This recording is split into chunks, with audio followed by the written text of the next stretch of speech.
আমরা আজকে এখানে সবাই একত্রিত হয়েছি কিক বক্সিং প্রশিক্ষণ নেয়ার জন্য। কিক বক্সিং প্রশিক্ষণ কেন প্রয়োজন? আমরা এটি নিয়েছি, এটি একটি প্রকল্পের মাধ্যমে আমরা এই প্রশিক্ষণ প্রদান করছি। এই প্রকল্পটি নেওয়া হয়েছে মেয়েদেরকে আত্মরক্ষার কৌশল শেখানোর জন্য। আত্মরক্ষা করার কৌশল জানা প্রয়োজন, তাই না? এটা আমাদের সকল বয়সের সকলের জন্যই প্রয়োজন, তবে মেয়েদের জন্য বিশেষভাবে প্রয়োজন, কারণ মেয়েরা বিভিন্ন সময় বিভিন্ন ধরনের নির্যাতনের শিকার হয়। ইফটিজিংয়ের শিকার হয়, ছিনতাইয়ের শিকার হয়, যৌন হয়রানির শিকার হয়, রাস্তাঘাটে বিভিন্ন ধরনের সমস্যার মোকাবেলা হয়, এমনকি পরিবারের মধ্যেও হয়।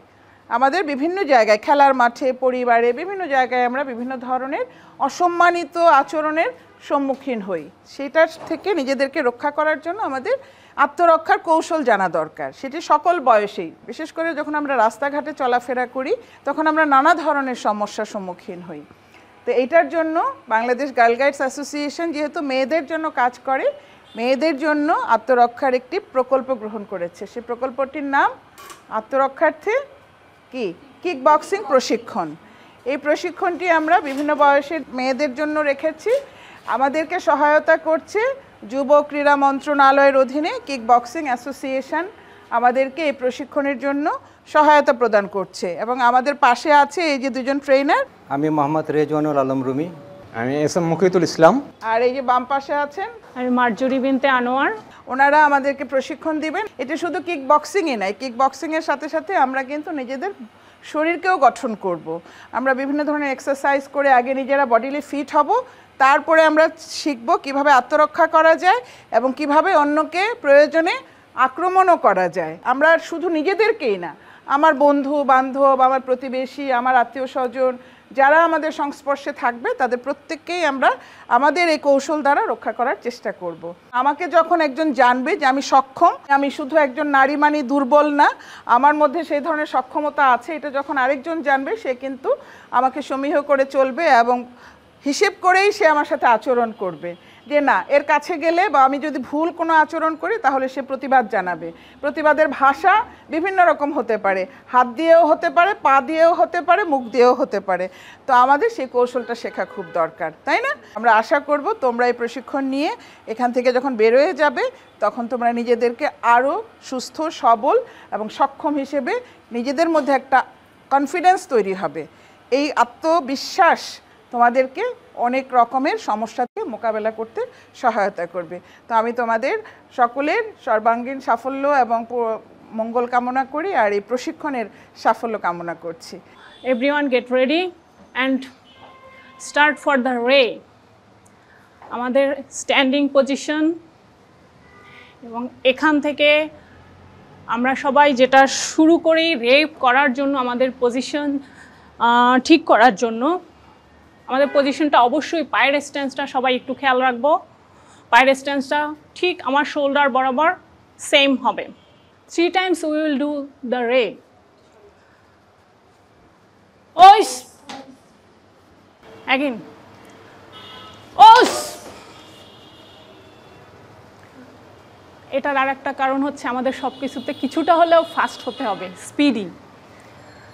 আমরা যত স্পিডি হব তত পারফেক্ট হতে পারবো। ওকে everyone, get ready for the warm up. একটু নিচে পায়ের দিকে তাকাই এভরিওয়ান। শোল্ডার বরাবর আমার স্পেস, মাঝখানের স্পেসটা রাখবো, কোমরে হাত দিব। স্টার্ট।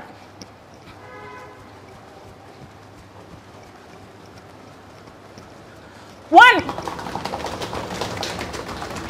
2 1 2 stand up. বড় করে একটা নিঃশ্বাস নিব, চোখ বন্ধ করে ছেড়ে দেব। স্টার্ট।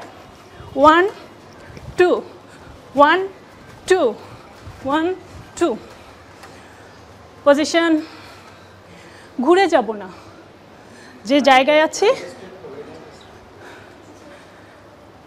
এটাই, বাট এভাবে ঘুরে যাব না আমরা। একটু জোরে নিঃশ্বাস নেই, একটু সময় নিয়ে ছাড়বো। আমরা এবার যেটা করব ঠিক এটাই, ফ্রন্ট ব্যাক। আগে আমাকে দেখো, 1 2 1 2। এটা আমরা সবাই পারি, ছোটোবেলায় এত বেশি করেছি এটা যে নর্মালি দাঁড়াইয়ে এভাবেই দাঁড়াইতাম। সো এই ছোটোবেলার এই জায়গাটাই আবার কাজ করব। 1 2 1 2 1 2 1 2 1 2 2। এটাই সাইড। ওকে, স্ট্যান্ড। নাও ক্রস। এই ক্রসটা আমরা একসাথেই করব, জাস্ট লাইক এক্স।